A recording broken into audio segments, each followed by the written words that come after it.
Hey everyone, Azsry here. Today I'm going to be going through how to make a custom Pack-a-Punch camo for Black Ops 3. So the first thing we need to do is go into the asset manager, and then what we need to do here is create a new material. So I'll just make a new material in my camo GDT, and then I'll call it tutorial PAP. And then here we need to start setting it up. So for the material category, we go to Geometry Advanced. Material type, we look for lit, emissive, scroll, 3-layer advanced. We click on that.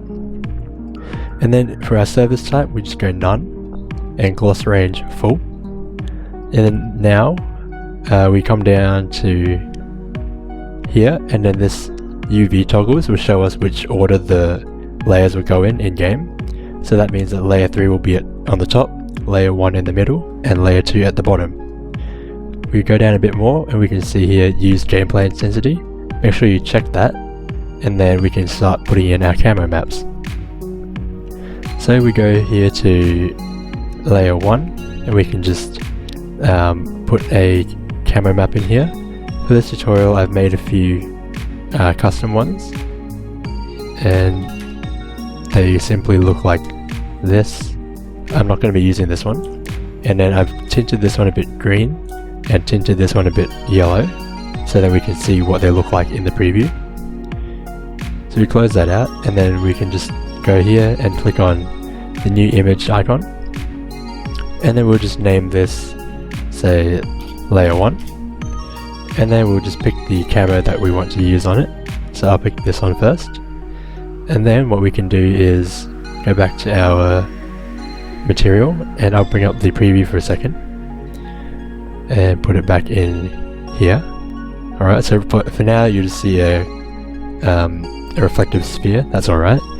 What we need to do is we need to first put in all the other maps, so then it will show up.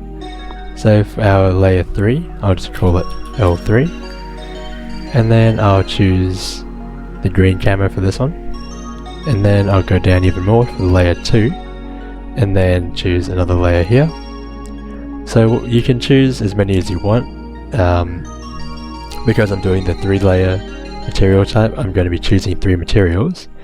But if you don't want to use all 3, you can choose one of the other ones that only has 2 layers or 1 layer. And you'll notice that I have transparency enabled for all these textures. This will allow each of the other textures to appear through each other. So if you need to do that for yours, just simply go to Photoshop and then drag in your camo, your texture I mean, and then you'll see here I have an alpha channel. Normally you won't have that, so what I did was press Ctrl A, Ctrl C, and go down here to new channel. It'll make a new alpha channel for you, and I pasted it in there. And then if you click on RGB here, all the red parts will be cut out by the alpha channel, and I wanted the white parts to be cut out and all these black parts left behind. So what I did on the alpha channel was I went to image, adjustments, and invert, and then now you see that all the white is red, which means that it'll be cut out, and then all the black will be left behind. So you can go and do that for all your other textures. And then we'll go back into Ape now. So I'll choose the background for this one, and just rename this to L2, and then save all of those, and rename this to L2 as well, so it comes back.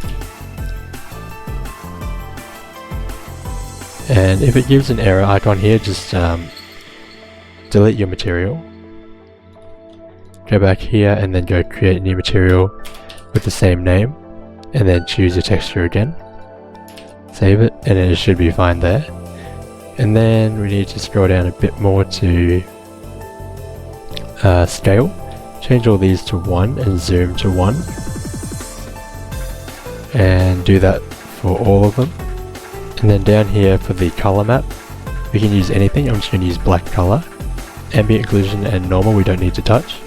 And then for specular, I'm going to use white specular, gloss, white gloss, and then here for spec color, I'm going to choose silver. Save that, and then If we go back to here, we can just check what it's asking about. Okay, sorry about that. For some reason it wasn't actually allowing me to use the texture, but just reopening the asset manager let me use it. So if we look here now, we can see that our texture is showing, but it looks a bit strange. So what we need to do is start messing with the settings. So I'll just close Photoshop for now. So you can also set the tint for your textures by changing the emissive tint here. So I'll change mine to a peachish color because I want it to be a bit orange. And then for the depth, this changes how far away it looks when you are viewing it. So you can right click here and go to FX plane, and you will see that the orange layer beneath looks like it's very far away. And then if I change it to 0, it's flat on the surface. So I'll change it to 1 so it looks further away. And then here you can change the scroll, so I'll change it to 0.2 and 0.01 just to get a bit of scrolling. And you can also change the direction of the rotation, but I'll leave that for now. The scale is set to 8 by default. I'll just put them both back to 1. And then scroll down a bit more and you'll see these settings for flipbook or flicker speed. So the flipbook is an alternative to having the scroll. It makes it rotate which image is appearing every few seconds, but we're not using that because we're using the scroll and rotate settings. So then your flicker here, the speed determines how often it will flicker. So I'll change it to about 0.2. You see that it's much less often now when it flickers. The harshness I'll leave at 1, and then the flicker range determines the opacity. So if I change both of these to 0, you'll see that it's completely gone. And then I'll change this to about 0.3, so then it's only a bit in the background. And I'll scroll down a bit more, and I can change the tint for this greenish map.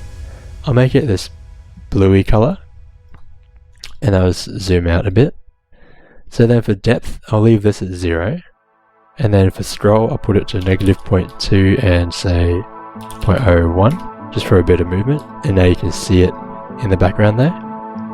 So then for the rotation, I'll just set this to 2 and 1, and then you'll see that it's moving in a different direction now. It's a bit hard to see, but if I pull it out, you might be able to see it a bit better.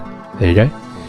And then for the let's see, for the scale, I'll put it down to 0.4 and 0.5, just so it's a slightly bit bigger. And then for the flicker speed, I'll leave it at 0.2 like the other one. And then the range, I want this one to go all the way up to 1, so now you can see it full. And then flicker harshness, I'll leave at 0. And then this will make it not flicker at all. So if I put this to about 0.3, you'll see it starts flickering a bit more. And then finally we go down to the background layer. So we can tint this one as well to be a bit red, but it doesn't do something most of the time. So I should just change this to L3 again, so then we have the color, and then I'll make it a different green color, and then I'll change the flicker range to 1 so we can see it again. And then now we can just play around to make this one move in a different direction again. So let's say I'll put it in depth 2 so that it's further away from the rest. And then scroll I'll put to 0.1 and 0.2. Rotation rate, I think I'll put it to 1 and 2 because before we put it to 2 and 1, so it'll go in the opposite direction. And then I'll leave the scale at 0.2 and 0.2 so then it's bigger again. Offset we don't need to change, zoom is okay. And then here for the flicker speed, I'll put it to let's say 0.3, and then flicker harshness 1. So now you can see it's flickering there again. You see it's a bit paled out here, so we can make it go to everything, and then now it's more visible.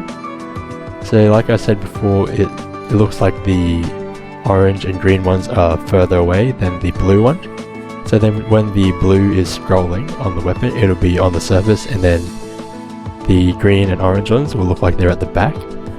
So we can also tweak it a bit more, so then the green is even further away, but it doesn't make that much of a difference. You can just play around with it until it looks good. And then we just press Ctrl S to save all that. And then here's where we start applying this to a weapon. So the way we do this is we go to the type filter and look for weapon camo table. And we see one here called Camo T7 SMG Standard. Just right click on this and go duplicate and rename it to whatever your weapon is. So for this one I'll do the GSR-50. And then I'll just also underive it and I'll cut it and then go to my GSR GDT and go right click and paste asset. So then in here now we have 3 camo tables. We have the default table, the DLC1 table, and the DLC2 table. But since we don't really have the DLC2 table, we can actually rename this. So I'll make a new asset here and make it a weapon camo asset and call it Camo T6 GSR-50 custom. And then after custom we need to put the base index of it, so base 121. And then because we set base 121 here, we go base 121. Num camos, I'll just put 1 for now. And then here we see it says camo type 121. We need to remember this number because that's the number we'll put in our GSC later when we use the Pack-a-Punch machine. And then we're also going to go back to the crudest camos and copy those. So I'll make a copy of this one, duplicate it, and then I'm just going to call it T6 GSR-50 ship. And once it's made that, we also look for the SMG standard DLC1 base 76. Click on that, and then right click and go duplicate, and change it also to T6 GSR-50. And do not remove the base 76 because that will mess up the compile. And then what we can do is we can just control click on both of these assets, and then right click and go cut, and then give it a bit. And once you can, just scroll up to your GSR-50 GDT, right click and go paste.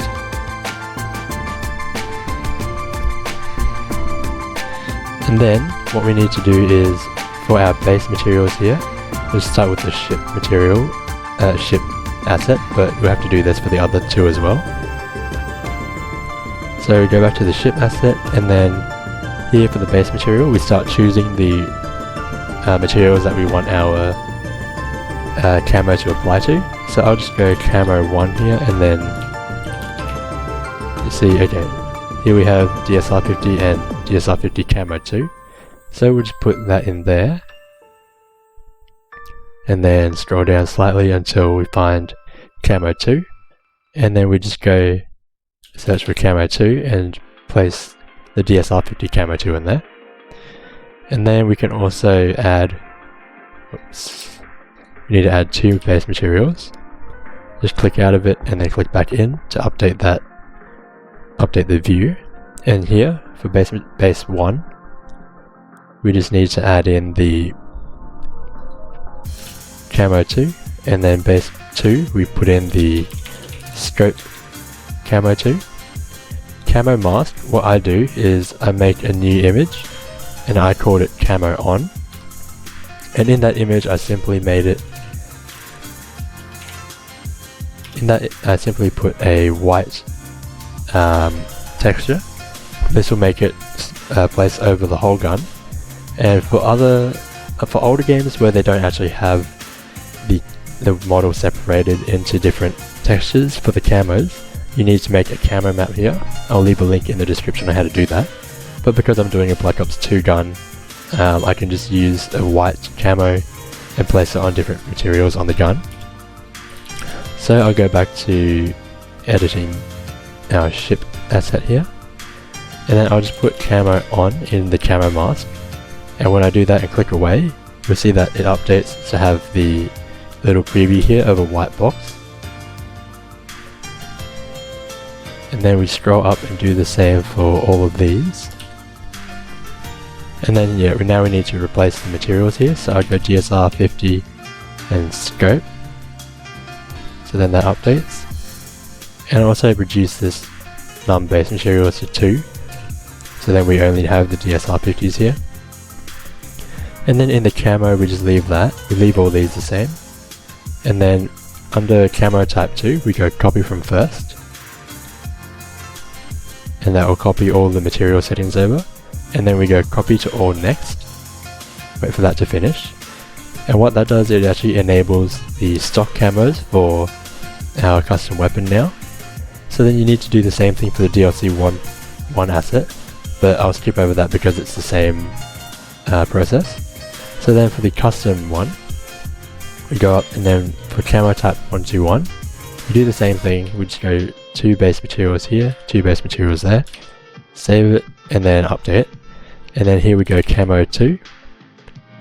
Sorry, we go DSR 50, and then the scope, the DSR 50, camo mask is camo on, and then we want to replace it with our camo now, so we called it the tutorial PAP. And then we can enable these, but I didn't put any normal or gloss maps in mine, so I won't put those, I won't check these, but you can if you want. And then the blend here is how much of the material, how much of the camo's normal map and gloss map will be applied to the weapon after you get a camo on it. And now we go down to material 2. If you don't want to use the second material, you set this base num materials to 0. Otherwise you can set it up like normal and then change the replace with camo. And we save that. And then now for our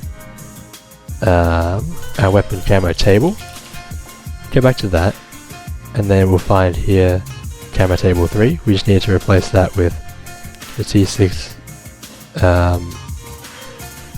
DSR 50 custom, and we do the same thing for the others. Just copy paste those in there like that, save it, and then we go to our bullet weapon now. So that was the DSR 50, and we scroll down just before the animations. And here we have the weapon camo slot. So we need to put the name of our weapon camo table asset in here. So that was camo T6 DSR 50. You'll see that it tries to tell us which weapon camo assets we want to put in, but we want the weapon camo table, which I call just that. So we'll save it. And then now if we go to our launcher and go to our map and open the zone folder, just open the GSC for your map, and then make sure that your camo index is set to the one that you just made. So for me that was 121, and then here I'll just put this variance back to 1, but if you have any other camos after this one, you can increase the variance number and do it the same way we did just then, and then it will work in game by picking any number between this and however many above. So we go back to our launcher, we tick the map, we go link and run.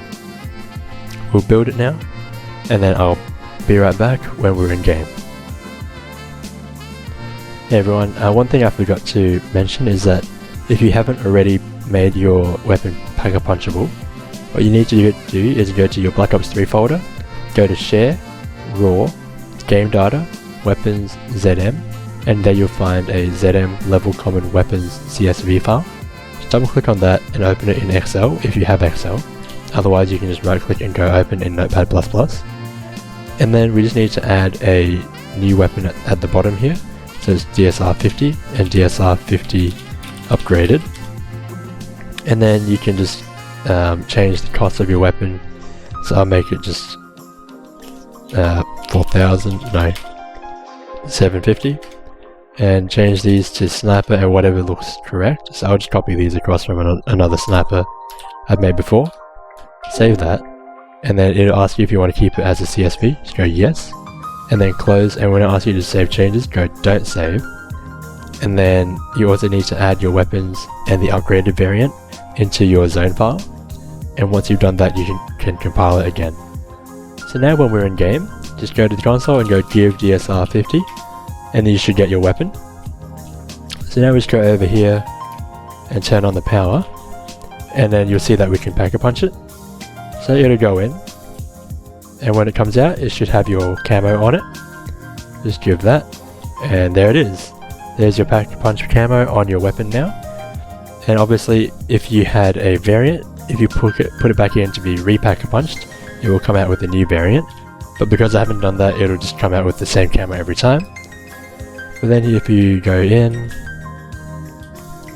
and then wait for it to come out, you see it, yeah, it has the same camo, but it has a new effect on it. And there you have it. So that's how you make a custom Pack-a-Punch camo for Black Ops 3, and pretty much a custom camo for any weapon without using a separate X model. So that's the end of this tutorial. I hope you learnt something. If you did, please leave a like. If anything doesn't make sense, message me on Discord or leave a comment on the video. Until the next video, I'll see you.